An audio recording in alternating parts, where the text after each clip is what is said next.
No more reference to these players as home base or foreign base. They are Super Eagles players. Simple. And it was a fantastic time we had today at the media party. And everything went well. He was able to answer all the questions that the media directed at him. And we just hope that we can continue to build on that going forward. Let's talk about today's training. What did you observe? Today we had a practice match against Abuja Football College. And it turned out to be a very, very good game for the Eagles. Those Abuja Football College boys, well-drilled side. And they gave the Eagles a very good run for their money. The game ended 1-0. Bola Salami with a goal in the first half from the penalty spot. But then it wasn't just about the results. The coach said what he wanted to see was the application of all the trainings we've been having since Monday, and that he is happy that the boys have made a lot of progress. Yes, there's still a lot of work to be done, but that the boys have moved from what they were on Monday to now, and it shows a lot of promise that with more work done and more concentration and more dedication in training, we can really hit the high levels that he expects us to get to. Toyin, with what you've seen of Coach Sunday Olise, what's your perspective? How is he going to go about building a formidable team for Nigeria? Also, that's a very tricky one. Just to emphasize again some of the things that the media threw at him today, exactly the same question that you are throwing at me now. He said, look, team building takes time, it takes deliberate planning, it takes a lot of effort, and that we have just done 2 days.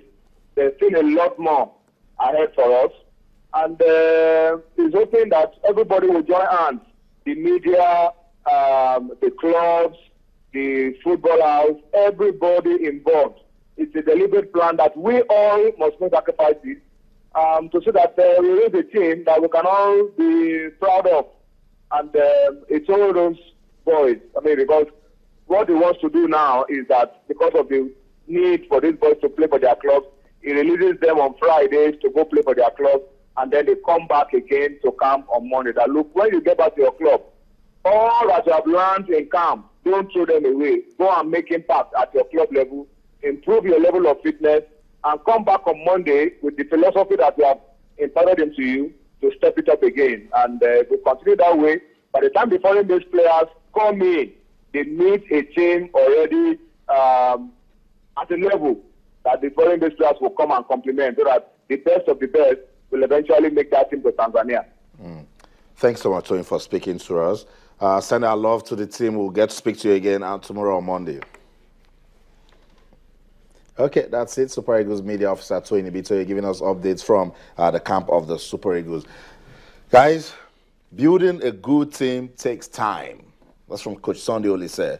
A lot of Nigerians are impatient about that. They just want results. Well, it's a new coach, bringing in a new philosophy, working with these players for the first time. It will take some time for them to develop trust, understanding of what it is that he expects from them. The results might be a bit patchy, a bit at the beginning, but like he said, right now he's really a bit more concerned about performance, whether they've imbibed the things as he's taught them in during training sessions. Hopefully it will get better as they play together more regularly. I mean, the pictures look good. Seeing the home-based players touching the ball and opening into space, and of course learning new tricks from the new coach. You think picking 5 for you will be disappointing? You said? Picking 5 of the home-based players will be disappointing?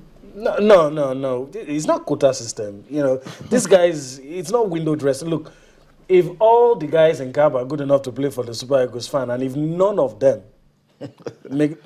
I'll be okay with it. You see, look, it might sound harsh, just the same way we talked about the guys in basketball. I do feel disappointed when some of them do not make it. But look, you see, it's not quota system. You have to be good enough to be there. Some will argue and say things are rigged to the disadvantage of the guys that are playing at home somehow, because the guys who the foreign-based guys are exposed to all, best managers, best facilities, and all that. But sometimes your talent can always shine through. Yeah. Another thing that I'm hoping for, we saw that under Coach Sirikeshi. I'm hoping to see that.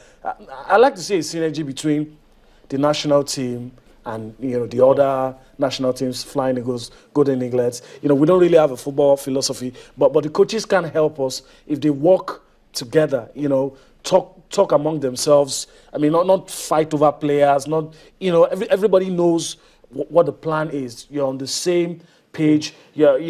I'll be hoping that maybe Coach Sunday Olise will go to see the Dream Team 6, their games, their matches, and all those other things. That's synergy. I mean, I don't foresee any problem. I think I like this. I like the coach taking a close look at the guys, touching the ball around and actually watching the movement of their legs. Still early days, yeah. Still early days, but we can just only support him and the team, everything that they're doing now. But we should really stop all this dichotomy of foreign-based and home-based players. This is the Nigerian national team. Yes.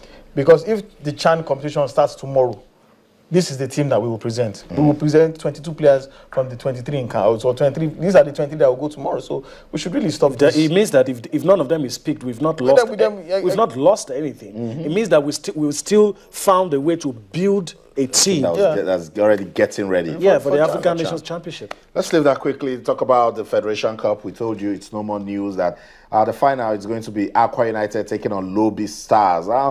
The feel as this is getting, everybody, they like it. That it shows that our football is developing. When you have a team from Akwa Ibom, another from Benue State, coming to play in the final of the Federation Cup. I just think it just shows the unpredictability of the tournament. So it's just living in keeping with that. So we'd be more than happy to see what it is that Aqua United and Lobby Stars can do on a neutral venue, the kind of game they can give us. Lobby Stars are decent. They've played at this level before. Aqua United is their first time. They're happy to be there. But would they just come and look at the sights and sounds of Lagos? Or the interest that all of this is generating is what really makes me happy. Yeah. I mean, it's the glory days are gradually. Interestingly, both clubs are not doing well. Exactly. That was what Wahid pointed out yesterday, and I'm happy not just for the guys, for the ladies. I mean, I know we have not gotten to the point where we can rival European football, but hopefully all of these things begin to get better by the day, and fans come to the stadium, fans get interested. Now you have people on the street who know some of these players without really seeing the games on TV. It shows the interest that all of this is generating, and I'm hoping after the final, next year's edition will be bigger and better than this. That's it. That's what we hope to see, some consolidation. And also, Abayasa Queens will be taking on Sunshine Queens. So the Queens go against themselves and see if they can win themselves a king. Get a king at the end of, We'll see who will be more royal. So that's it, the Federation Cup. We're waiting for the Nigerian Football Federation to give a date for the final, but we know it will be played in Lagos. So we'll keep you updated. And guys, the league also, we keep talking about this season, arguably the best we've seen in almost 10 years or more. More away goals, it's more competitive. Good refereeing. Good officiating, I tell you. And the fans have impressed me, really. I must say that. We've not recorded much violence. Not much in times past. You need to cast your mind back to last season where one referee was chased all over the pitch, coaches beating captain.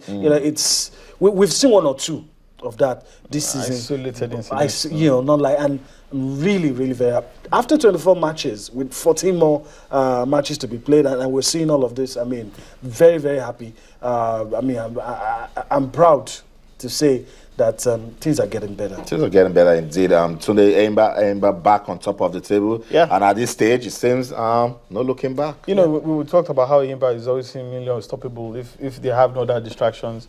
And this is them at the top of the table. Eimba, top of the log with 45 points, followed by Sunshine Stars with 43 points. Warriors in third place with 41, and Wiki Torres also on 41 points in fourth place as well. Kano Pillars, who Eimba defeated yesterday, were complaining about the quality of the pitch. It didn't help help their game. Yeah, I mean, come on, that's a poor excuse. Everybody knows that Eyimba's pitch is always a bit testy after a heavy rain. Like, everybody knows that. Even teams that come from the continent. It affected the upside as well. Exactly. So it's not, well, maybe Eyimba used to local conditions. They're used to it. Local conditions.